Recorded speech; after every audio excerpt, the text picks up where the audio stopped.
കൊടുങ്ങല്ലൂരിൽ വോട്ട് വെട്ടൽ വ്യാപകമെന്ന് ആക്ഷേപം. നഗരസഭയിലെ പുതിയ 32-ാം വാർഡായ കടുക്കച്ചുവടിൽ മാത്രം 10-ലധികം വോട്ടുകൾ വെട്ടിമാറ്റാൻ തെരഞ്ഞെടുപ്പ് വിഭാഗത്തിൽ അപേക്ഷ ലഭിച്ചതായി പറയുന്നു. ഞാൻ സ്ഥിരമായിട്ട് 33-ാം വാർഡിലാണ് താമസിച്ചിരുന്നത്. ഒരു 40 വർഷത്തോളമായി. അപ്പോൾ ഞാനത് വീട് വിറ്റിട്ട് ഇപ്പോൾ ഒരു 25 വർഷമായി. അപ്പോൾ ഞാനിപ്പോൾ 25 വർഷമായി ഞാനിപ്പോൾ ഈ 33-ൽ തന്നെ വാടക താമസിക്കണേ. അപ്പോൾ എൻ്റെ വീട്ടിൽ 5 വോട്ടുണ്ടായിരുന്നു. 5 വോട്ടും വെട്ടിപ്പോയി. ഇപ്പം ഇനിയിപ്പോൾ നാളെ മുനിസിപ്പാലിറ്റി ചെന്നിട്ട് അതിന് രണ്ടാമത് ശരിയാക്കണം. അതെന്താ കാരണം എന്നറിയില്ല. ഞാൻ എല്ലാ ഇതിലും നമ്മൾ വോട്ട് ചെയ്തിരുന്നതാണ്.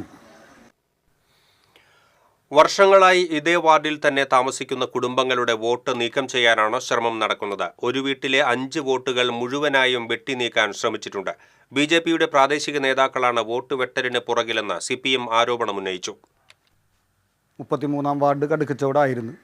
അതിൽ സ്ഥിരതാമസക്കാരായ 4 കുടുംബങ്ങളുടെ വോട്ട് 20-25 വർഷങ്ങളായിട്ട് സ്ഥിരതാമസമുള്ളവരുടെ 4 കുടുംബങ്ങളിലെ വോട്ട് വെട്ടിമാറ്റി. അതിലിപ്പോൾ നമ്മൾ വന്ന് നിൽക്കുന്ന ബഷീർക്കാടെ വീട്ടിൽ 5 വോട്ടുണ്ടായിരുന്നു. ഈ 5 വോട്ടും വെട്ടിമാറ്റി. അതുപോലെ റഷീദ് എന്ന് പറഞ്ഞിട്ട് പുതിയ വീട്ടിൽ എന്ന് പറഞ്ഞിട്ടുള്ളവരുടെ വീട്ടിലെ വോട്ട് വെട്ടിമാറ്റി. അങ്ങനെ 4 വീടുകളിലൂടി 10-11 വോട്ടുകളാണ് കൊടുങ്ങല്ലൂർ നഗരസഭയിൽ BJP അനുഭാവികൾ വെട്ടാൻ കൊടുത്തിരിക്കുന്നത്.